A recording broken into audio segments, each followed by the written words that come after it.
Feisty, fearless, and fair. She's an Emmy-winning journalist from the White House to war zones, telling all sides of the story. This is the Rita Cosby Show. Lovely Rita, meet a maid. Nothing can come between us. When it gets dark, I tow your heart away. Breaking news.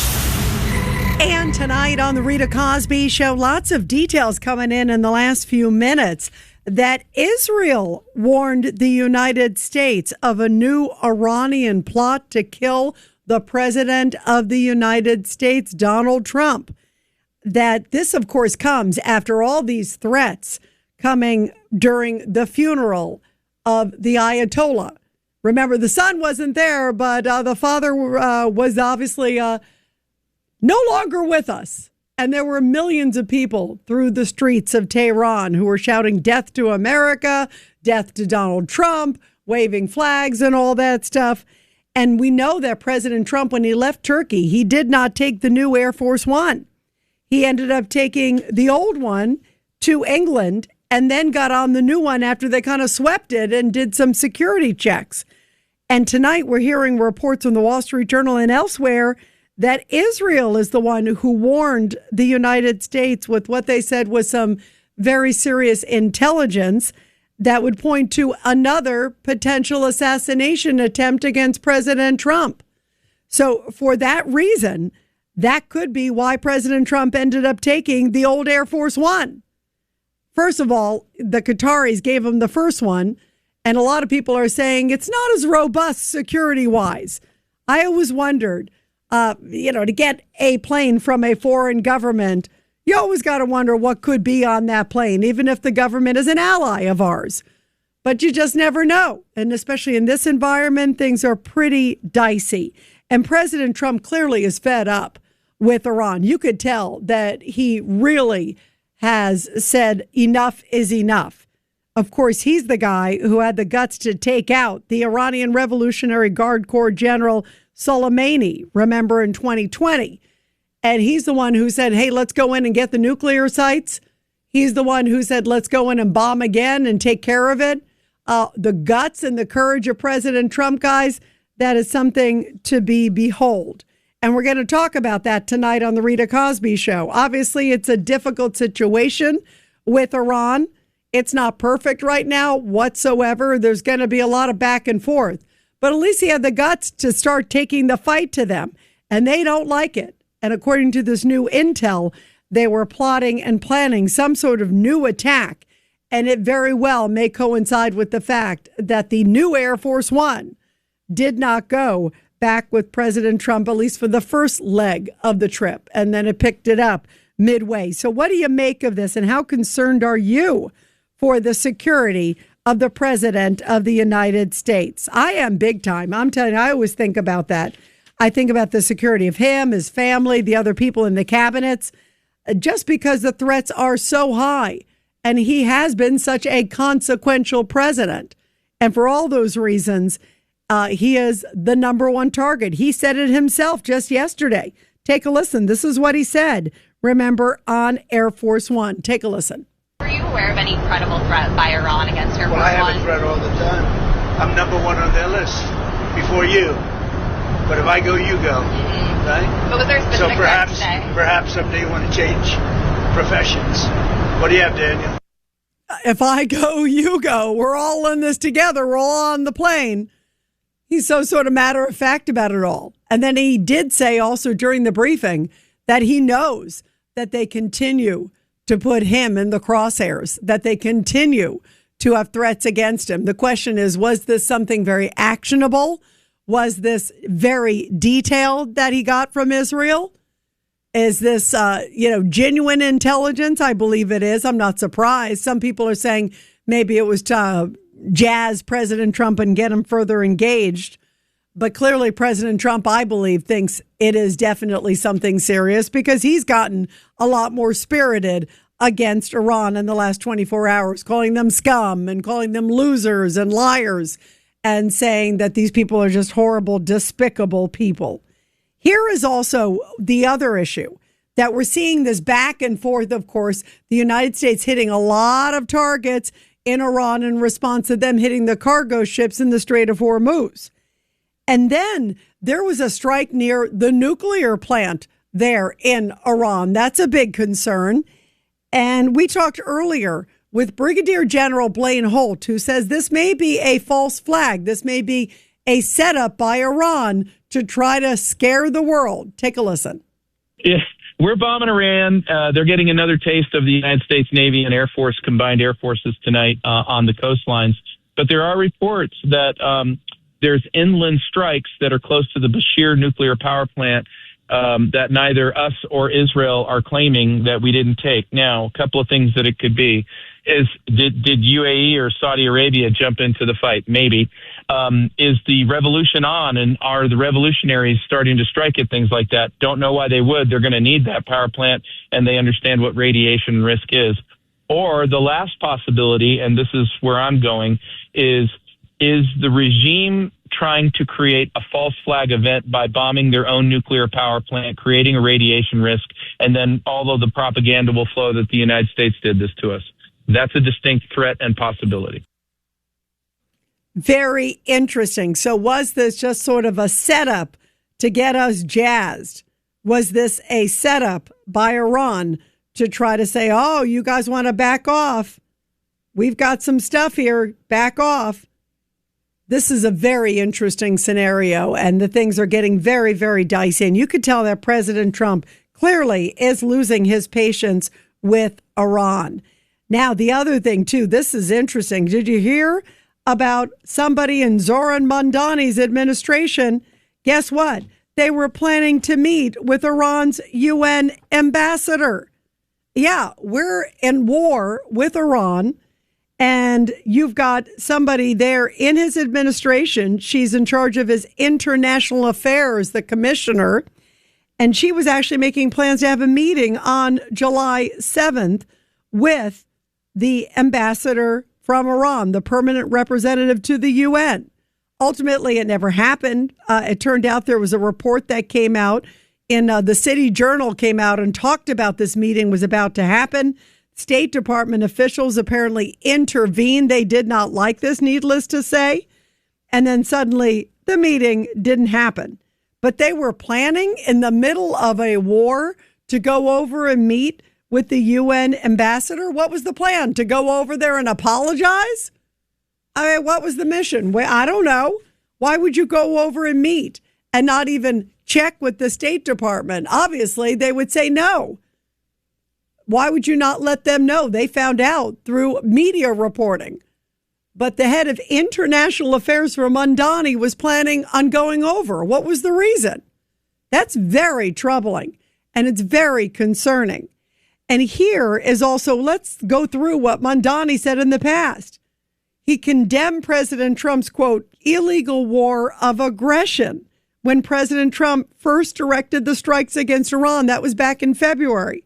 So Mamdani's had a history of condemning President Trump and the war in Iran. And now his international affairs commissioner was planning on meeting. Was she planning on what? Going over there for tourism? I mean, this is crazy. 1-800-848-9222. 1-800-848-9222. And also, in the middle of this, Zohran Mamdani taking a lot of heat because he did a map of the communities in New York City. It's sort of the official immigration map of the different communities that take place all over the place. And in this map, he lists about 30 different ethnic enclaves. Guess what's in there? Little Palestine is in there. Little Yemen's in there. Also, Little Pakistan is in there. But somehow he left out Jewish communities, and he left out Irish and Italian communities too as well. And now he is taking a lot of heat. And a lot of people are saying, boy, that looks awfully transparent. There are enormous communities. Of course, Italians, I think of Arthur Avenue. You think of South Brooklyn with the Jewish community. I mean, there's so many different enclaves. You have so many different big Italian communities and Irish communities, major parts of New York. And somehow Zohran Mamdani left them off the map like they don't exist, and especially the Jewish communities. I mean, that just speaks volumes. Now, of course, Zohran Mamdani, Democratic Socialists of America, guys, and he's not the only one. We know that Graham Plattner obviously belongs in that group. Thank goodness he has dropped out. But the new word tonight is he's not going to officially file the withdrawal papers until Monday. Now, he has until Monday at 5 to officially withdraw them. So do you think he's really going to do it? Or is this maybe a head fake and maybe he's going to pretend like he's going to do it and he won't really do it? I'm still a little surprised that he actually did it just because he's so arrogant. And even in the speech that we ran last night, guys, remember, he was like so full of fire and brimstone, blaming everybody but himself. So now the fact that he's waiting until Monday, is he going to do a head fake and all of a sudden say on Monday, oh, you know what? I changed my mind. I've been listening to the voters and everybody on the Kick app where I have been sexting, and I've decided I'm going to stay in the race. Who knows? He could do that. He's crazy enough, absolutely crazy enough. And he's not the only one who's so like far left and so anti-Israel. Take a listen, because you got Mamdani, you got Plattner, you got all these others. And here is Wisconsin Democrat candidate for governor, Francesca Hong. And of course, she talked this week, and all she talked about was health care and I hate Israel. I mean, that's basically it. That's what, by the way, Plattner said last night, too. We heard it all where he was coming out. He said, oh, yeah, these issues that we all care about, genocide in Gaza and healthcare. Yeah, that's exactly what we're all thinking about every single day. These people have lost their minds. So here is Francesca Hong. Listen to what she has to say of what she thinks are important in Wisconsin. The people deserve leaders who lead with moral courage and moral clarity. And the litmus test is to say explicitly that what is happening in Gaza is a genocide. I authored the right to boycott law, which is a bill that is a clean repeal of the state's current anti-BDS legislation. Right. And if Wisconsin is going to be a state that actually values human rights, then we have to ensure that, you know, we're fighting for the pro-Palestine movement, and that folks understand that the liberation of Palestinians is intrinsically tied to the liberation of all of us. So the liberation that she believes, what, of Hamas in Gaza? I'm really worried about their liberation. I want to make sure they're locked up, not liberated. And she's sitting there thinking, okay, that's what we all have. It's tied to everybody's liberty. So making sure that Hamas, I guess, can roam wild in, you know, the Palestinian territories, that's the priority for her. And yet there are a lot of followers of these people. That's what's so frightening, not just the wacky rhetoric, but there's a lot of followers of these people. Take a listen to a little bit more from Francesca Hong, where she says that if she's elected, that she thinks the local state attorney general there in Wisconsin should have the authority to prosecute individual ICE agents, because ICE agents, of course, are the bane of her existence. Listen to this. How will you stop ICE from ripping apart neighborhoods and families? Well, I think it's paramount that the executive, again, wield to the fullest extent the power to ensure that we're protecting all communities from the enforcers of fascism, which is ICE.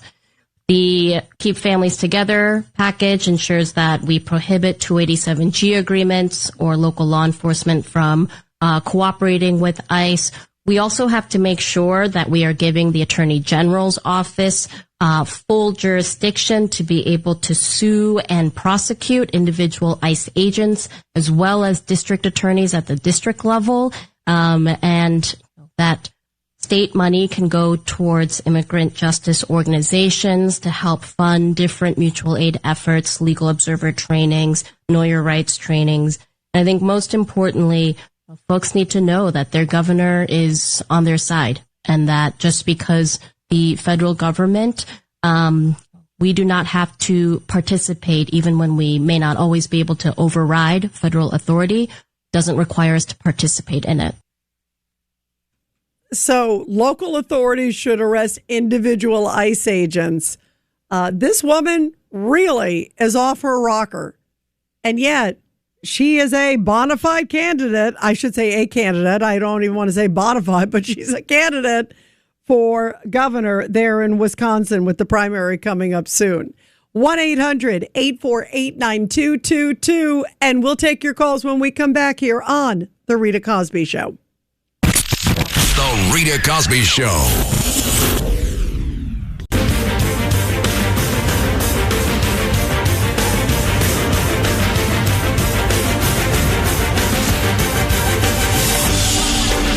It's the Rita Cosby Show.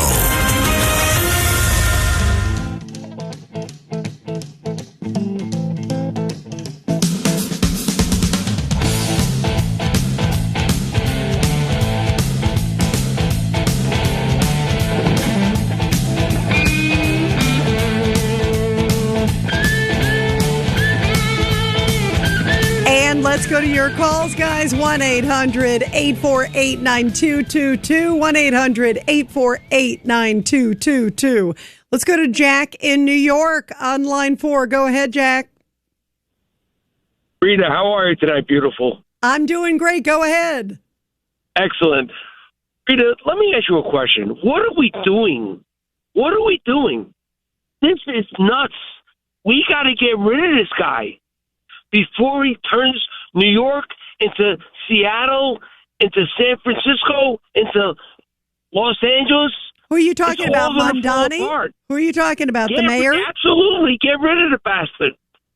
He don't belong here. How do you really feel? It's terrible. Come on. You know what's amazing, Jack? I will tell you, I am shocked. I mean, he does an official map, and it doesn't include Israel. It doesn't include Irish and Italian, Catholic, obviously Christian, communities, very faithful communities, and maybe ones that he thinks aren't favorable to him.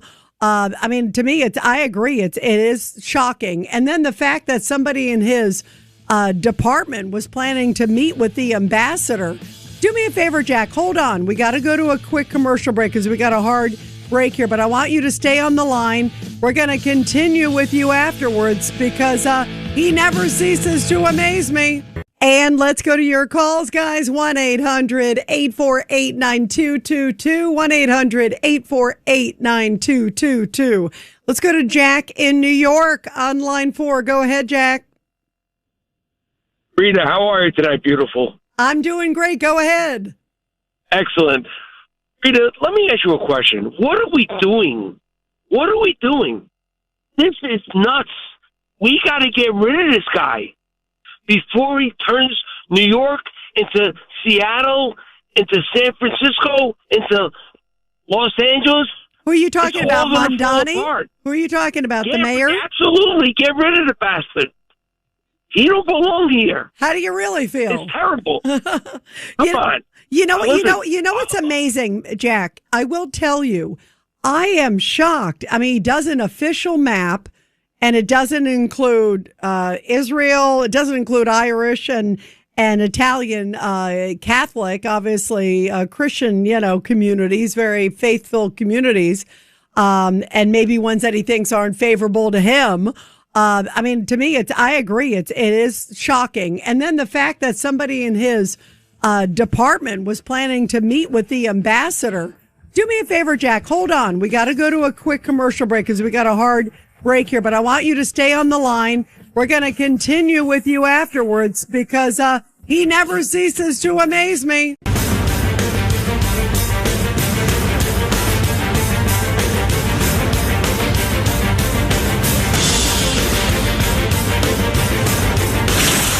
Rita Cosby is on. Cosby Show presents Back the Blue. And this Back the Blue segment coming from Omaha, Nebraska, where a man's life was saved during Omaha's annual Memorial Park concert and fireworks show after he suffered a cardiac arrest.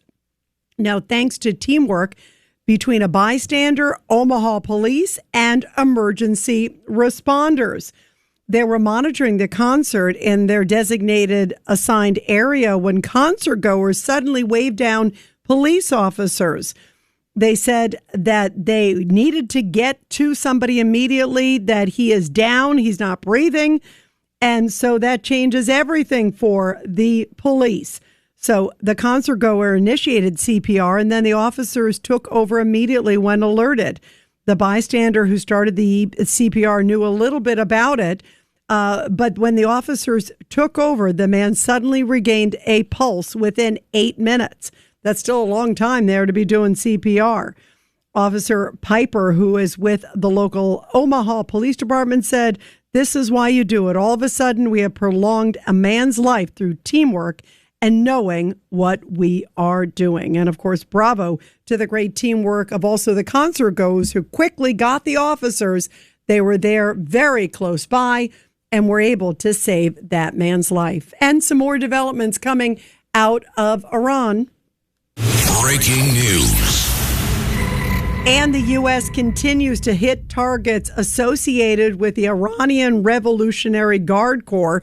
As you know, President Trump declared that the ceasefire essentially is over, and they have been hitting a variety of targets. They hit 80 targets the first night, 90 targets the second night, and President Trump threatening grave consequences. He even said it's going to be like basically a 20-to-1 ratio, that they hit one thing, we'll hit 20 back, and that they have all these locations already in their crosshairs, already in their markings, and a lot of them are now related to the IRGC. In fact, yesterday, they hit a whole bunch of IRGC boats. That's the Iranian Revolutionary Guard Corps. These are the hardliners, the diehard hardliners. And these are the ones who, if there was some sort of plot to kill President Trump that we talked about earlier in the show, it would probably come from the IRGC. Because remember, President Trump had the courage to take out the leader of the IRGC, Soleimani. That was a number of years ago. And they are clearly the hardliners, the ones who have been defiant and steadfast at keeping this fight on. And President Trump is saying, you know what? We're going to start really getting tough. He's got to start leveling everything tied to the IRGC. I hope there's some IRGC meeting where a couple hundred or a couple thousand are hanging out, and then they suddenly get a little bomb or a little thing comes in. 1-800-848-9222. 1-800-848-9222. Let's go to Jack in Connecticut on line one. Go ahead, Jack. Your thoughts tonight. Hey, Jack, are you there? Jack, give us a call back. Let's go to Sandra on line 3. Go ahead, Sandra. Good evening, Rita. I learned from you tonight what this, team, part of Mamdani's team, is doing, going over there. I was outraged when I heard this, Rita. It's like, overstepping your boundaries. They're not supposed to be doing that. I'm feeling that if they have something they want to say, they have to go to Trump, to his team that are working on this day and night, and discuss what they want to say and let the team handle it. To do that, it's like very, very, very bad, dangerous. Yeah, it's like you're working against America, right, Sandra? Yeah. I mean, that's the thing. And you know what's interesting? We talked about this guy, Jackson Hinkle, who went over to Iran. That was the report, that he was over there in Iran, and he was chanting some things. He's sort of a social media influencer type. Guy seems to be all over the case politically, but he seems to be wildly popular for a lot of these really kind of crazy things that he says. And he apparently, he was over there in Iran and shouting some really horrible things, like down with America, this, that. And when I heard that, I thought, oh my gosh, that's absolutely terrible. How could any American be saying something like that, just shouting and talking to the crowd there. And now you got somebody in Mamdani's administration, and it's their international affairs commissioner. It's not just anybody going over. So I think we need to know, like, what was the reason that they were going there? I think they need to give an explanation. What was the reason, and why didn't they tell the State Department, right?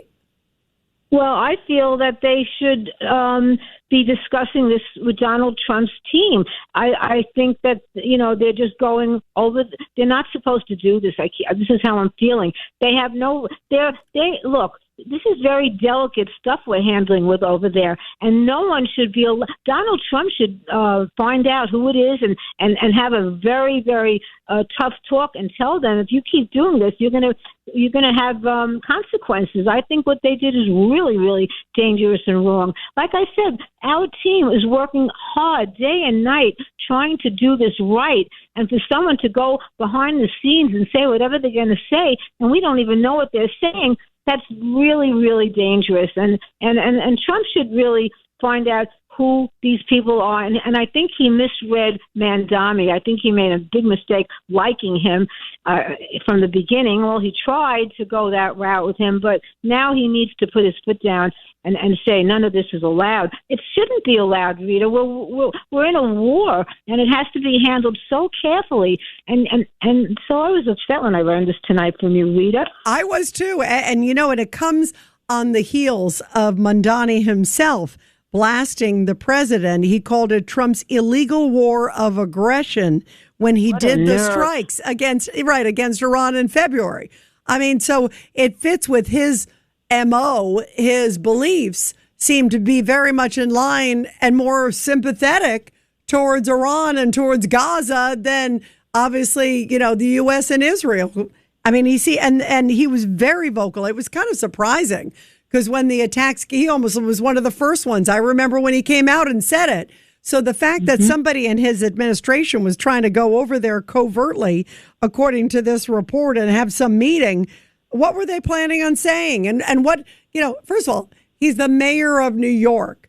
He's not supposed to be engaged in international policies in any shape or form. So, how is that happening? What could possibly be the justification?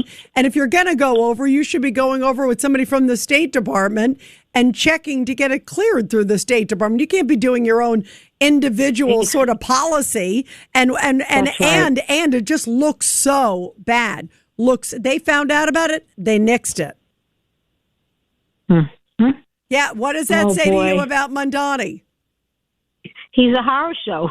He's a horror show, and I have so many things I want to say, but I don't know, Rita. It's a crazy time. Pray for New York, Sandra. That is for sure. It is a mess, my friend. Let's go to Al in Yonkers, line 2. Al, your thoughts tonight? Yeah, hi, Rita. As you know, I'm not surprised with the Israeli intelligence. For many decades, they've been at the top of intelligence throughout the world. I mean, they tracked down the Munich killers, the massacre, the Olympians. They were able to track down Eichmann, who was living under an alias as Clement in Buenos Aires in Argentina. They brought him back to Israel, where he was rightly executed. Unfortunately, they weren't able to get Dr. Death Mengele, who drowned in South America. But for the most part, they've been at the top. If the Israelis are telling the president's people that the Iranians are aiming for him again, you have to take it seriously because they're the best in the business. Yeah, they are the best in the business, and the Mossad has some very serious, great sources and deeply embedded. I mean, these are the guys who did that masterful pager attack. Remember, they also hit the Iranians. Absolutely. Remember, they got some of the officials in the hotel, remember, in Iran. I mean, these guys don't mess around. And clearly, something serious enough for President Trump to suddenly get his plane to go ahead without him and to be checked, he clearly was looking at something just to be clear, like, okay, here's the threat, whether it was related to Air Force One or not, or if it was just that the threat was so serious that they wanted to make sure that Air Force One the new one was sufficient enough in its things. It clearly, you could just tell, even yesterday, I was watching the press conference when President Trump was speaking there in Turkey, and he didn't mess around when reporters were asking him, what do you think about all this? How serious is this? And he really said, I'm the number one on Iran's kill list. And there is no doubt that he was deeply, deeply concerned and deeply angry, too, because I think he almost seemed like, look, I'm trying to negotiate with these people. I'm trying to give them, every piece of latitude to come to the peace table because he wants peace. There's no doubt about it. And yet he feels like, they're planning to kill him behind the scenes. I mean, maybe that explains why he had such an ire yesterday for Iran, more than I've ever seen him. Yeah, I agree. I absolutely agree with you. And he was going after the IRGC.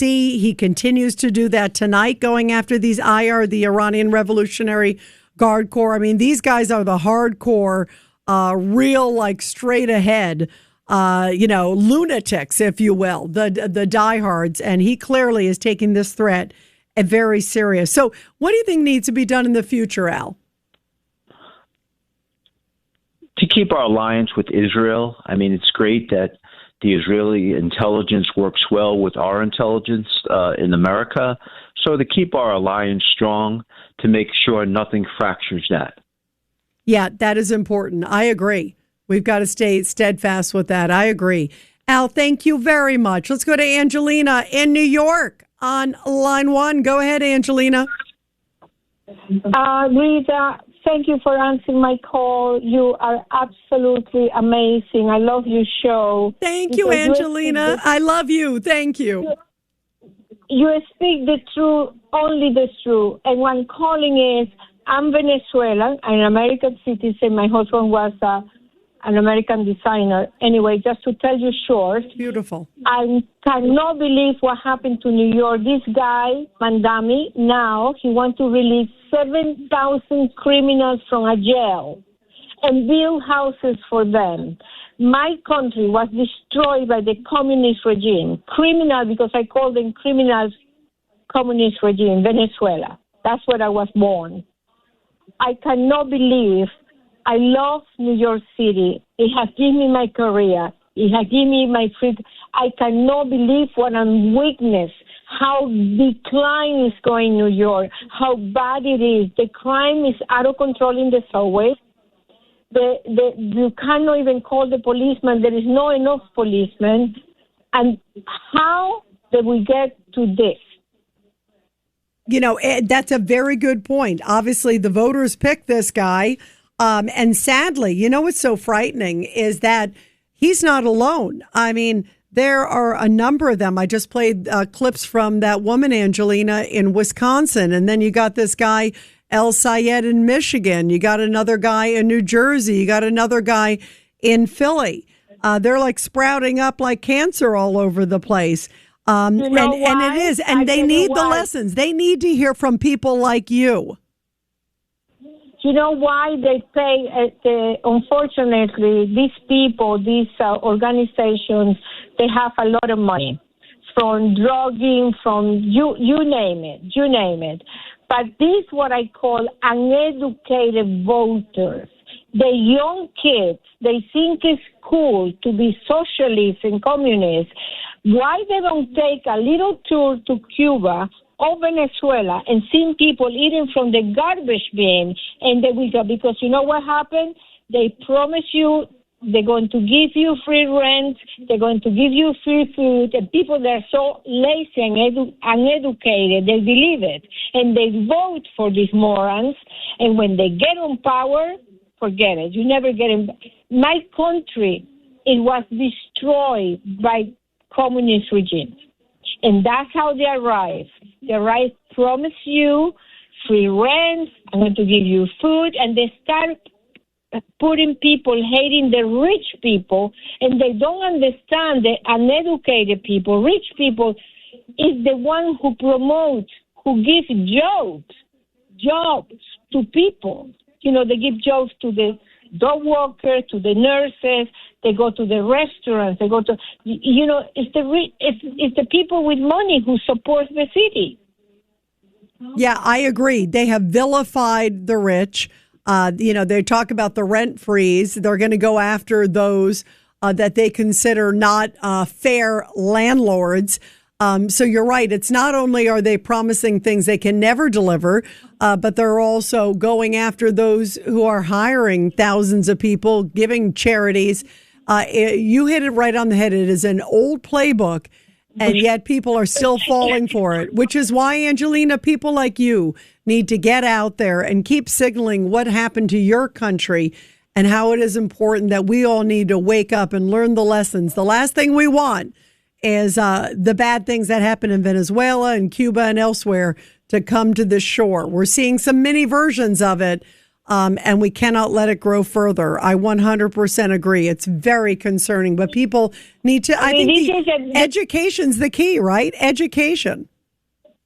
This is what it is. I'm calling this new kid. Also, don't forget, a lot of universities in the United States, they really have wash the brain of these new kids. I'm telling you, this is what's happening in America. This is the city that I love the most. It's one of the biggest financial cities. And this trashy man, Palestinian, who I'm not interested. He's not a pastor. He's not a priest to talk about the Quran.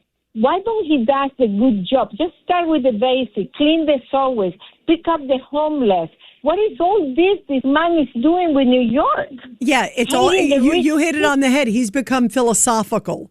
And you're exactly right. He has lost his priorities because I believe he's an ideologue like some of these others.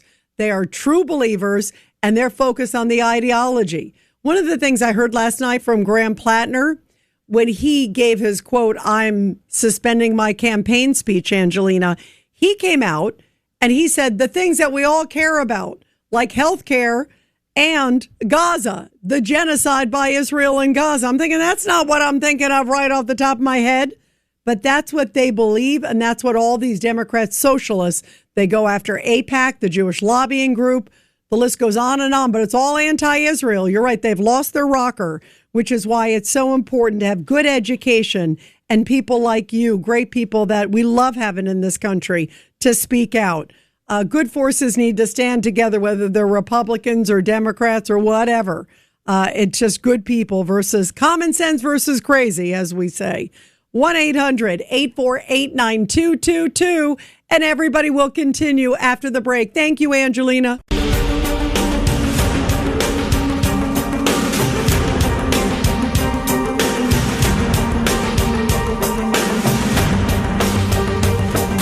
This is the Rita Cosby Show.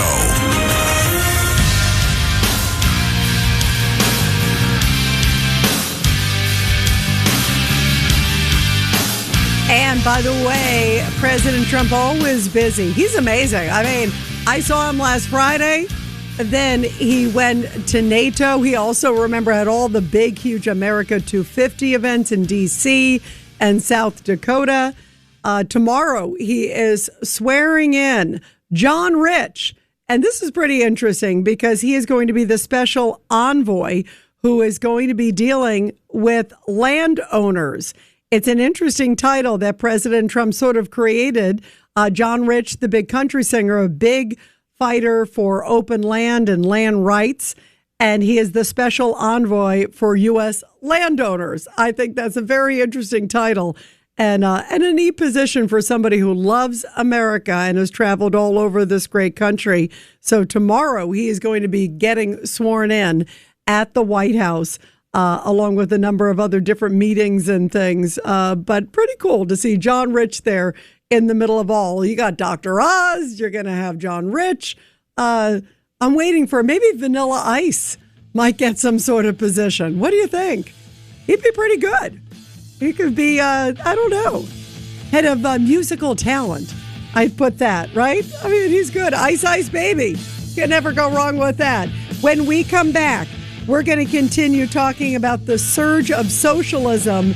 And when you hear what Joy Reid said about Graham Plattner,